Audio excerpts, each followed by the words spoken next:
राहुल गांधी ने माता जानकी के मंदिर में पूजा अर्चना की। राहुल गांधी माता जानकी के मंदिर पहुंचते हैं जो सीतामढ़ी में स्थित है। वहां पहुंचने के बाद वो तेजस्वी का इंतजार करते हैं और उसके बाद दोनों नेता पूजा अर्चना करते हैं। राहुल गांधी माता जानकी के हाथ जोड़ते हैं, उसके बाद उनकी आरती करते हैं और जब राहुल मंदिर से वापस हो रहे होते हैं उस दौरान उनके गले में फूलों की माला और माता जानकी की एक चुनरी होती है। लेकिन जब राहुल गांधी मंदिर से वापस हो रहे होते हैं इस दौरान पत्रकार राहुल से सवाल करते हैं कि आप पर और तेजस्वी पर भाजपा के लोग हिंदू विरोधी होने का जो आरोप है वो लगाते हैं। तो इस पर राहुल कहते हैं,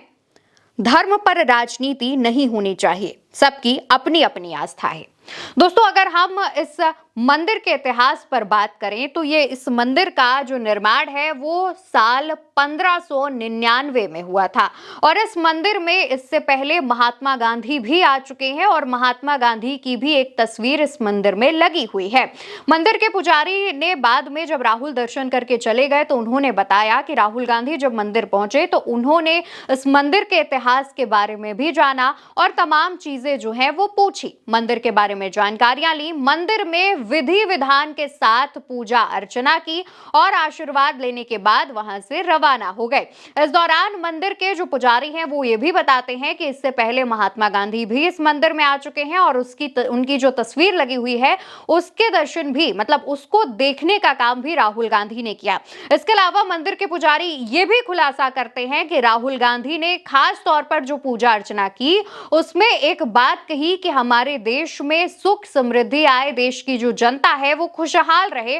और इस बात को लेकर के उन्होंने मंदिर में प्रार्थना भी की। अब आगे अगर हम बात करें तो आज राहुल गांधी और तेजस्वी यादव की वोटर अधिकार यात्रा का 12वां दिन है और ये यात्रा सीतामढ़ी पहुंची हुई है जहां पर राहुल गांधी ने माता जानकी के दर्शन किए और उसके बाद राहुल गांधी जनसभा को संबोधित करने निकल पड़ते हैं। जनसभा को संबोधित करने के दौरान राहुल गांधी ने बिहार की जनता की खूब तारीफ भी की, जिसमें राहुल गांधी ये भी बताते हैं कि बिहार में यात्रा करके हमें मजा आ रहा है, बिहारियों की जो राजनीतिक समझ है उसका मुकाबला नहीं है, मुझे बहुत कुछ सीखने को मिला। राहुल गांधी मंच से इस बात का खुलासा करते हैं, इस बात का जिक्र करते हैं कि जब से वो बिहार की यात्रा में है, बिहार की इस यात्रा के हर पड़ाव में उन्हें हर किसी से कुछ ना कुछ सीखने को मिल रहा है। उन्हें पता चल रहा है कि बिहार में जो जनता है, जो युवा है, उसकी राजनीतिक समझ कितनी गहरी है और राहुल गांधी इसी तरीके से बिहार की जो जनता है उसको एप्रिशिएट करते हैं, उसका प्रोत्साहन करते हैं। लेकिन यहाँ पर सबसे ज्यादा चौंका देने वाली बात यह भी है कि कुछ कारणों की वजह से राहुल गांधी की यात्रा में एन मूवमेंट पर बदलाव किया गया है और वो कारण है आतंकी। जी हाँ, एक खबर सामने आती है जहां पर बताया जाता है कि नेपाल के रास्ते से बिहार में आतंकियों ने घुसपैठ की है और ये आतंकी उन जगहों पर भी जा चुके हैं जिन जगहों से राहुल गांधी की यात्रा निकली है। ऐसे में राहुल गांधी की सुरक्षा बढ़ा दी गई है और उनकी सुरक्षा को देखते हुए उनकी यात्रा में बदलाव किया गया है। अगर इस जानकारी पर हम बात करें तो आतंकी अलर्ट के बाद राहुल गांधी की यात्रा में जो बदलाव है उसके मुताबिक सीतामढ़ी में वो जिस कैंप में रुके थे वहां से वो सीधे जानकी मंदिर पहुंचे। यहां पर उनके लिए कई जगहों पर जो स्वागत मंच बनाए गए थे कि वहां रुककर राहुल गांधी, जो कांग्रेस के नेता हैं, जो महागठबंधन के नेता हैं, वो राहुल गांधी का स्वागत करेंगे। ऐसे में वो कार्यक्रम टाल दिया गया है, राहुल वहां पर नहीं रुके हैं। मंदिर में दर्शन करते हैं राहुल, उसके बाद वो सीधे रोड शो करते हैं, लेकिन उस रोड शो को कैंसिल कर दिया गया है। पहले कार्यक्रम में था कि मंदिर में दर्शन करने के बाद वो रोड शो करेंगे जैसा आमतौर पर तस्वीरों में अभी तक आ रहा था, लेकिन अब उस रोड शो को कैंसिल कर दिया गया है। राहुल गांधी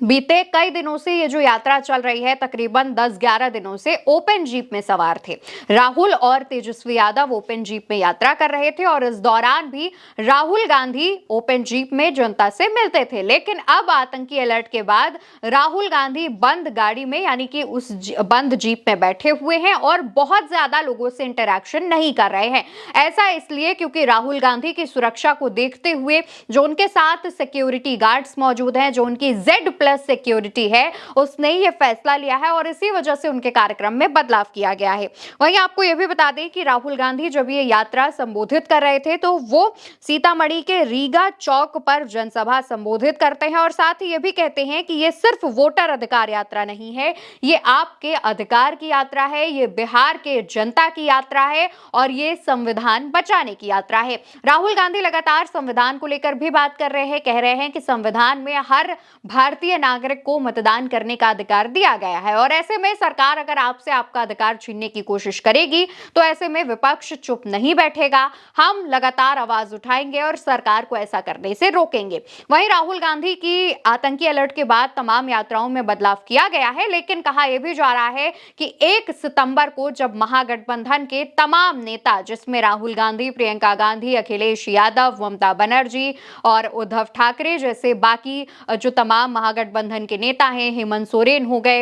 एमके स्टालिन हो गए, ये सभी नेता पटना में एकजुट होंगे जहां पर महागठबंधन की जो एकता है वो दिखाई जाएगी। वहीं दूसरी तरफ राहुल गांधी की वोटर अधिकार यात्रा से भाजपा के भी तमाम नेता अब परेशानी में फंस गए हैं। भाजपा के नेताओं का मानना यह है कि एसआईआर कराकर उन्होंने विपक्ष के हाथ में एक मुद्दा दे दिया है और विपक्ष इस वजह से ही भाजपा को और उनके सहयोगी दलों को घेर रहा है और भाजपा को यह भी टेंशन है कि कहीं आने वाले चुनावों में एसआईआर एक बड़ा मुद्दा साबित होते हुए भाजपा को इससे चोट ना पहुंचे। कहीं ऐसा ना हो कि भाजपा इस बार के चुनावों में बहुत अच्छा प्रदर्शन ना कर पाए, जैसा भाजपा नेता आमतौर पर एक दूसरे से बातचीत कर रहे हैं। फिलहाल राहुल गांधी की यात्रा लगातार आगे बढ़ रही है, उससे जुड़ा जो भी अपडेट सामने आएगा वो हम आप तक जरूर पहुंचाएंगे। तब तक के लिए इस खबर में इतना ही। आप देखते रहिए उल्टा चश्मा यूसी और चैनल को सब्सक्राइब करते रहिए। नमस्कार।